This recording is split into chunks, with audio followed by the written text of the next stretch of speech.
Ma'am Edda, unsay masulti nimo kato nahitabo sa Move It Rider? Nagtatanong si Sir Kensky, Sansky, Huansky mga kababayan kung ano raw ang masasabi ko sa nangyari sa Move It Rider. Mga kababayan, buksan natin ang mata natin. Huwag na tayong magbulag-bulagan. Alam nating lahat kung anong klaseng takot ang nararamdaman ng mga ordinaryong Pilipino sa kalsada ngayon.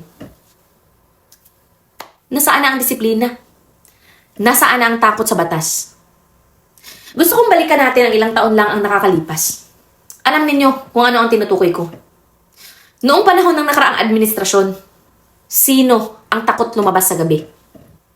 Ang mga mamatay tao, ang mga drogista, ang mga holdupper. Sila ang nanginginig ang tuhod kapag madaling araw. Dahil alam nilang kapag nagkamali sila, katapusan na nila. Ang utos noon, protektahan ang inosente, durugin ang masama. Ang mga namamatay noon ay ang mga masasamang tao. Pero tingnan ninyo ang paligid ninyo ngayon sa ilalim ng kasalukuyang administrasyon.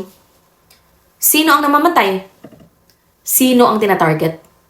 Ang mga matitino, ang mga inosente, ang mga marangal na ama ng tahanan na nagpapakapagod magtrabaho para may makain ang pamilya nila. Sila ang nagmamakaawa para sa buhay nila sa gitna ng kalsada, habang ang mga kriminal mayayabang at kampante. Dahil alam nilang malambot ang pamamahala ngayon.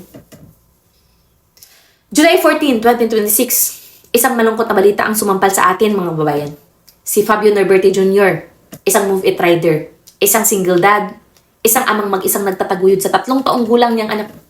Dahil ang asawa niya, kamamatay lang noong nanganak. Isipin ninyo ang sakripisyo ng taong ito. Bumabiyahe sa 10 oras ng gabi. Nagtitiis sa puyat at pagod para lang may pambili ng gatas at diaper ang sanggol na naghihintay sa kanya sa bahay. Pero ano ang isinalubong sa kanya ng kalsada? Isang halimaw na nagngangalang Jeffrey Katakutan. Matapos ihatid ng maayos, sa halip na magbayad, I speak ang isinaksak sa tagiliran ni Fabio. Ninakaw ang motorsiklo niya na siyang tanging kabuhayan niya. At dito ako nanggigigil mga kababayan. Ganito na ba kababa ang halaga ng buhay ng isang disenteng Pilipino ngayon? Isang motorsiklo lang? Papatayin mo na? At bakit? Para sa panandali ang bisyo? Para sa droga? Para sa sugal at alak? Ang walang kwentang nilalang na ayaw magbanat ng buto. Mga tamad na ang gustong buhay ay magbisyo. Tapos kapag walang pera, papatay ng kapwa. So bakit sila ganun katapang ngayon? Kasi alam nilang walang kamay na bakal na hahabol sa kanila. Kasi alam nilang walang takot ang sistema. Huwag nating sabihin na crime happens everywhere. Huwag nating gawing dahilan ang kahirapan mga kabayan. Singilin natin. At sisihin ang kasalukuyang administrasyon dahil tungkulin nilang protektahan tayo. First, isa sa pinakamataas na batas ng bansa natin ang Article 2, Section 5 ng 1987 Philippine Constitution. Malinaw na kasulat dyan na ang pangangalaga sa buhay, kalayaan, ari-arian at kapayapaan ay mahalagang bagay sa pagtatasan ng mamamayan sa gobyerno. Ibig sabihin, kapag ang isang rider ay hindi na makabiyahe ng ligtas, kapag ang isang inosenteng Pilipino ay pinapatay sa tapat ng kalsada, bigo ang administrasyong ito sa pinaka-basic na tungkulin ng Constitution. Second, tignan natin ang Revised Penal Code Article 294. Ang ginawa ng suspect ay hindi lang simpleng pagnanakaw mga kababayan. Ito ay robbery with homicide. Ito ang isa sa pinakamabigat na krimen sa ating batas na dapat ay may parusang reclusion perpetua o habang buhay na pagkabilanggo. Pero ang tanong ko sa gobyerno, ano ang halaga ng parusa sa papel kung wala kayong kakayahang pigilan ang krimen bago pa ito mangyari? Nasaan ang mga police checkpoint sa madaling araw? Nasaan ang pinagmamayabang ninyong seguridad? Bakit parang nagre-relax ang mga otoridad habang ang mga kriminal ay nagpapakasasa sa kalsada? Kung hindi ninyo kayang linisin ang kalsada mula sa mga durugista at holdupper, wala kayong karapatang magpanggap na maayos ang bansa. Kailangan namin ay proteksyon, hindi puro drawing na press conference. At saludo ako sa mga taga-Malabon, no? Alam ba ninyo kung bakit nahuli ang suspect mga babayan? Dahil noong nagtangka siyang mang-hold up ulit, makalipas ang 3 oras. Kinuyog at pinagtulungan siya ng mga residente. Ang taong bayan na mismo ang gumawa ng paraan dahil alam nilang kung aasa sila sa mabagal na sistema, makakatakas pa ang demonyong ito. At sa lahat ng mga rider, Move It, Angkas, Joyride, Lalamove, Grab, gising na. Kamakailan, nag-viral di ba yung larawan ng isang rider na may sulat sa likod ng helmet? Nakasaad doon, buntis po ang asawa ko. Huwag niyo po akong saktan. Ang sakit sa puso, mga kababayan. Ang mararangal na manggagawa, kailangang magmakaawa sa kriminal para lang mabuhay. So wag natin gawing normal ito. Kung hindi tayo kayang protektahan ng gobyerno, kailangan nating mag-ingay at magkaisa.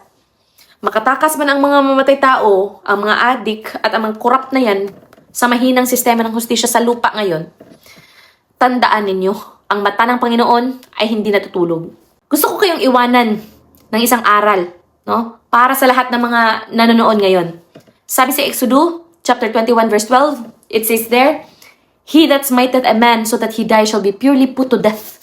Sabi saya pa, kadtong makasamad sa usa ka tawo sa pag-aagi nga siya mamatay. Pagapat yun gayud siya.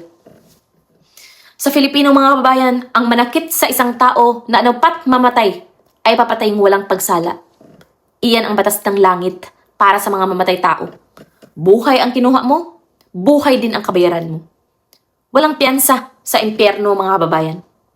At para sa mga pinuno ng pamahalaan na nagbubulag-bulagan sa dusa ng mga inosente dahil abala sa politika ha, basahin ninyo ang Proverbs chapter 29 verse 2. Anong nakasaad doon? When the righteous are in authority, kung ang matarong mao'y mudaghan, pagka ang matuwid ay namumuno, the people rejoice. Ang katawhan malipayon. Ang bayan ay nagagalak. But when the wicked beareth rule, apan sa diha nga ang usa ka dautan nga tawo magahari. Ngunit pagka ang masama ay nagpupuno, the people mourn. Ang bayan ay nangingihit sa kapanglawan. Ramdam na ramdam ng mga Pilipino, mga babayan, ang kapanglawan at takot ngayon. Dahil ang hustisya, parang naging drawing na lang. No? At tandaan ninyo ang nakasulat sa Galatians chapter 6 verse 7. It states there, mga kababayan, huwag kayong padaya. Ang Diyos ay hindi na pagbiruan. Sapagkat kung ano ang ihasik ng tao, ay siya namang aanihin. Naghasikan ng dugo, Jeffrey Katakutan. Pagdurusa ang aanihin mo.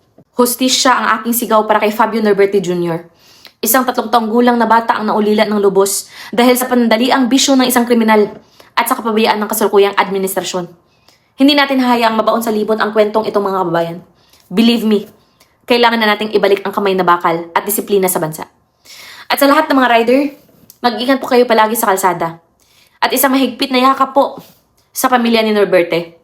Magsalita tayo habang may boses pa tayo mga kababayan. At see you sa susunod na vlog.